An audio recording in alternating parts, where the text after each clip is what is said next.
যাদের কলমের মধ্যে সবসময় দুনিয়া দুনিয়া দুনিয়া, একজন আশেকের সাথে থাকতে থাকতে তার এশকের এখন তার কলমের মধ্যে লাগিয়ে গেছে। এখন সারাদিন বলে মাওলা আমার মাওলা কই। এ আমার যুবক বাবারা, दुनिया থাকার জায়গা না। दुनिया का दोस्ती मिसले कागज फूल है, ज़ाहिरी में खुशनुमा है, हकीकत में कुछ नहीं। दुनियार मोहब्बत कागजेर फुलेर मतो देखते तो अनेक आकर्षणीय, কিন্তু আসলে কাগজের ফুল, ভিতরে কোনো ঘ্রাণ নাই। দুনিয়ার মোহাম্মত এর হাকিকত বলতে কিছু নাই। তুমি কি দেখো নাই তোমার বন্ধু যার জন্য জীবন দিয়া দিতে পারতাম, কিন্তু স্বার্থের ব্যাঘাত হওয়ার পরে ওই বন্ধুই তোমার সবচেয়ে বড় শত্রু হয়ে গেছে।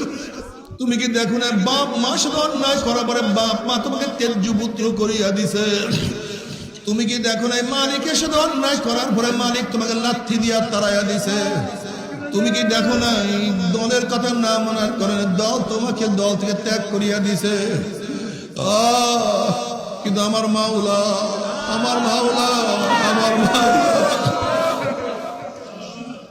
আমার মাওলা ডাকবে, কুলিয়া ইবাদিয়াল্লাযীনা আসরাফু আলা আনফুসিহিম লা তাকনাতু মিন রাহমাতিল্লাহ ইন্নাল্লাহা ইয়াগফিরুয যুনুবা জামিআ। বান্দা আল্লাহ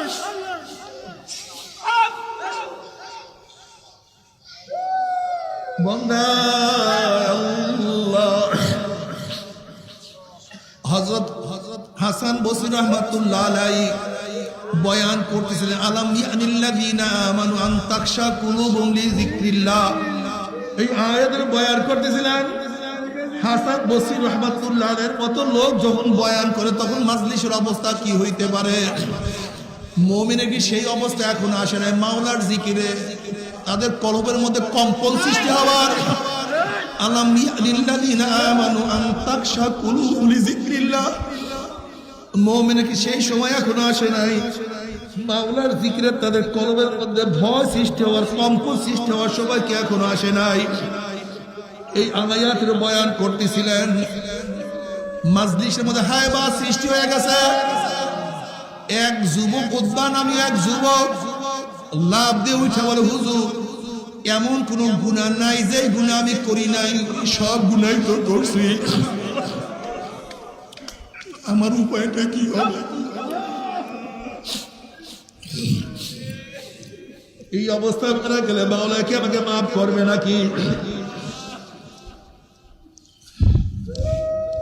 লাভ দিয়ে উঠে চিল্লান দিয়ে বেহুশ হয়ে গেছে।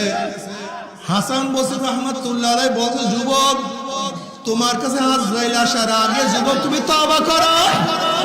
ও যুবক, আজরাইল তোমাকে থাবা দিয়া বসে, হাজার চেষ্টা করলে তওবা করতে পারবো না। অনেকক্ষণ পরে যুবক যখন হুঁশে আসছে বলে, হযরত এমন কোন গুনাহ নাই যে গুনাহ আমি করি নাই, মাওলা কি আমাকে মাফ করবে নাকি? হাসান বসরি রাহমাতুল্লাহ আলাইহি, যুবক কবরের দুই পাশের মাটি চাপ দেওয়ার আগে তুমি তওবা করো। হে যুবক, কবরের মধ্যে আগুন ধরার আগে তুমি তওবা করো। হে যুবক, কবরের মধ্যে সাপ তোমাকে আঘাত করার আগে তুমি তওবা করো। ওই যুবক আবার চিল্লান দিয়া বেহুশ হইয়া পড়িয়া গেছে। বসে হাসান বসরি রাহমাতুল্লাহ আলাইহি বয়ান করতে আসেন।